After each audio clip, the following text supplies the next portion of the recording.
The waiver wire is usually rough at the wide receiver position this time of year because wide receivers are very volatile, and the ones that are consistent are on fantasy teams. They're rostered. They're not sitting on waivers. Nobody's dropping them. They are easy starts every single week. Even in rough matchups, you're still starting them. And the guys on waivers, sometimes they hit, sometimes they don't. And when they start to hit, you're still often wondering what's going on with them. And you're trying to do your best with that lottery ticket. But right now, we got a lot of lottery ticket wide receivers to look at. One wide receiver who's been doing some things recently is Josh Downs, rookie wide receiver of the Colts, who was drafted in the 3rd round, and he's pretty intriguing because he's been getting targets, he's been getting opportunity, he's a younger wide receiver. As we know, younger players tend to break out early in their career compared to those veterans who have been in the league, and we're just waiting because eventually it just doesn't happen. They've shown us what they can do. But these younger players, they have a higher likelihood of just breaking out somewhere down the line. With Josh Downs today, we're going to go over the news, the facts, the data, the advanced metrics, everything else to help you make that choice whether or not you need him for fantasy football. But what you need to do right now is click that subscribe button. Tap it with the finger on your phone. Click it with your mouse. Whatever you got to do to get the job done, because we're doing these deep dives every day on multiple players. We cover the waiver wire extensively. All the players, multiple times with multiple videos, from going deep, from going light. We touch all the bases here. We help you get those trades done. We help you set those lineups and everything else. Click that button. Stop missing out. Let's look into Josh Downs. And the big reason here, Anthony Richardson is out. Gardner Minshew is in. Richardson's going to be out for a bit as he's going to IR due to that shoulder injury. Richardson having a great rookie season. I'm not going to be down on him. I actually like him. I think he's an interesting quarterback prospect, a good developmental quarterback who's really doing some good things as a rookie and very good for fantasy football in his own right. But we're getting a different dynamic with Minshew and how things could happen for Josh Downs, and we're going to explore that in this video, so you better hold on tight. But first off, Josh Downs has been producing, yes, 2 decent performances on his career. That doesn't sound much, but he's only been in the NFL for 5 games. So we have 2 double-digit PPR fantasy performances. Last week, he had 6 targets, caught all 6 of them for 97 yards, was very productive. A lot of people are interested in him right now off the waiver wire, and a lot of people were interested in him in week 3 when he went off against the Baltimore Ravens. But considering this Colts team has been up and down in the past game anyway, you're going to catch him be a little bit up and down as well. But there's a lot of good things to look at when it comes to Josh Downs. Looking at the production here in PPR, same thing, but a different viewpoint with the graph. We got week 3 against Baltimore, 13.7 PPR fantasy points. And then last week, 15.7. And we had 3 down weeks, but he's also a rookie. We're also getting some ramp-up time. He's a 3rd-round rookie at that. Plays in the slot. Michael Pittman's been getting a ton of targets. He owns a large target share. So there's some things going on in this offense. Not to mention they have a rookie quarterback, so you should expect some volatility in this offense throughout the season. Looking at his targets from each game, 7, 5, 12, 3, 6. What you want to follow is the workload, and he's getting 5 or more targets in most games and averaging 6.6 targets per game. Something good for a rookie wide receiver. Also, the air yards are starting to kick up a little bit. He's starting to get more volume. He's starting to get a little bit more deeper targets. Something good, something that's an indicator that he could break off some more fantasy productive games here in the near future if this continues to climb this way. And then looking at the stats here, from game to game, week 1 to 5, we're seeing him get targeted. We're also seeing him be efficient with 1.67 yards per out ran, 4.22 last week. His ADOT's at 7. It's not like he's getting the deep targets, but he is bringing in those passes at a good rate with a 76.7 reception rate, which is solid. 97 yards last week against Baltimore, 57. 34, 37, and 30 on the down games. Yards after catch is something we need to bump up a little bit. But when he has the spike weeks, those are when he has his better games in the yards after the catch department. 5.1 on the season, but he's in the slot. He's got defenders around him when he catches the ball a lot. He's not downfield too much. He's not in position to get you that yak. But still, going back to college, looking at what he was back at North Carolina, he posted an early breakout age at 19 with a 40.16% market share of the team's passing production. That was in 2021 when he had over 1,300 yards and 2 touchdowns. Finished his career pretty productive, over 1,000 yards, 11 touchdowns, and a 23.76% market share of the passing production. So we got an early breakout age. We got decent production on the counting stats. Yards per route ran was good, 2.51 at the college level. Nothing lower than 2 ever. ADOT is at 8.8, which falls in line with him being a slot receiver, seeing the shorter targets.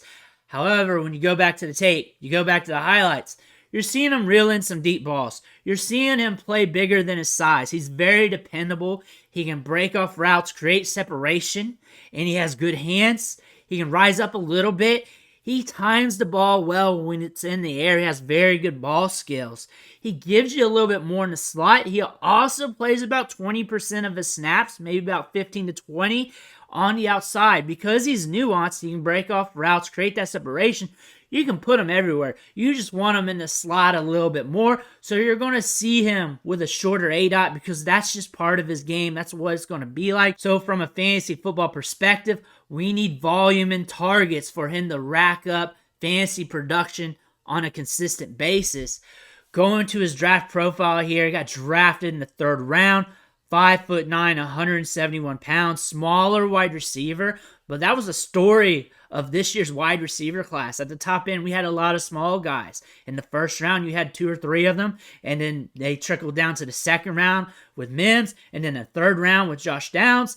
Downs in his production profile compares a lot to those top wide receivers. He's more of a discounted slot receiver, does a little bit less, but still has that opportunity to break out at the NFL level and do something to some capacity, whether it's be a very, very good NFL wide receiver with some fantasy results or be a hitter in fantasy football over the long term. But that's just what the numbers say because we got an early breakout age. We had decent draft capital. We got production throughout his career. So that is something to look at when it comes to Josh Downs. Looking at the athletic metrics here, 4.48 40-yard dash, so more enough speed to get the job done. Speed score is going to be low because you're weighing 170 pounds. That's just how it is. But the burst score is good. The agility score is good. More than good enough to get the job done with these numbers. You don't want to look too far into it one way or the other, whether it's high or low. You just want to know he's good enough to get the job done. He's more than athletic to get the job done. And he was very productive. Has a 19 breakout age and dominator rating. Very good college production with the dominator rating at 70th percentile among all wide receivers. Production, athleticism, broke out early, says he can transition quickly from one level to the next. Already doing that the NFL game, did it from high school to college. So we're seeing some good things from Josh Downs.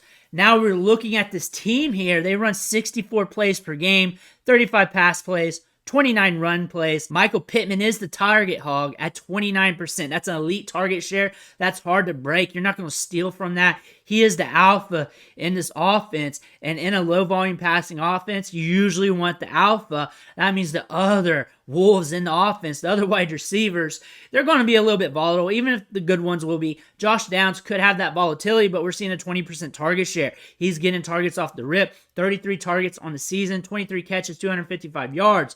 That is solid for a rookie. That is solid for a rookie drafted in the 3rd round.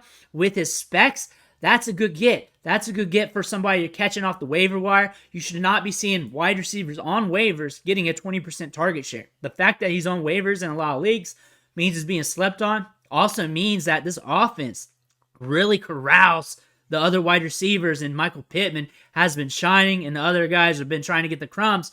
But Josh Downs here getting a 20% target share means that when you're playing him in plus matchups, those games where it's supposed to be high scoring, that he has a likelihood of going off. Doesn't mean he will, but those high-end matchups is a good flame to really set him on fire if it hits because he's getting a good share of the targets And if the targets ramp up in that contest, a lot of them are going to go to Downs. And then also Gardner Minshew's coming in, and he likes to target the receivers in where Josh Downs likes to run the routes, short to intermediate part of the field. That's where the targets go. They get spread around.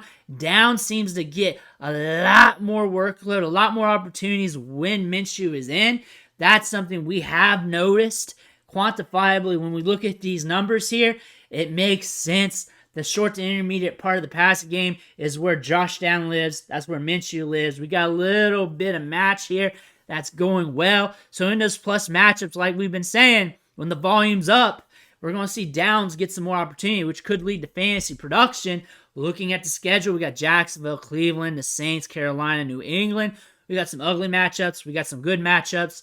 However, the Colts are the Colts. They can dictate the pace a little bit. They are up and down nonetheless. So they're not a team you can really trust, but they are a team that has been in some shootouts. When you look to the left here and you look at the scoring, there's no like Jeff Fisher type of games here. 31 points, 22, 29, 23-16. They're not super slow, but the pace is slower. The points are being scored, so there's going to be some opportunity in a lot of these matchups, especially with Minshew at quarterback here for this short bit. And also, when Anthony Richardson comes back, he moves the ball a little bit. There's going to be some opportunity. Might be a little bit more volatile as we've seen, but Downs is also on the ramp-up here because he's a rookie, and things are going to happen more towards his way as he gets more acclimated to the NFL game. You need him because you need a wide receiver off the waiver wire, and there's not many wide receivers to pick from. They're just not. There's Rashee Rice, maybe. If you've been watching this channel, you probably picked him up. Downs has been picked up in a lot of leagues because I've been talking him up all season long, and he's a guy that should be hoarded. He's getting a 20% target share. Really should be rostered, but the roster rate right now is around 50%.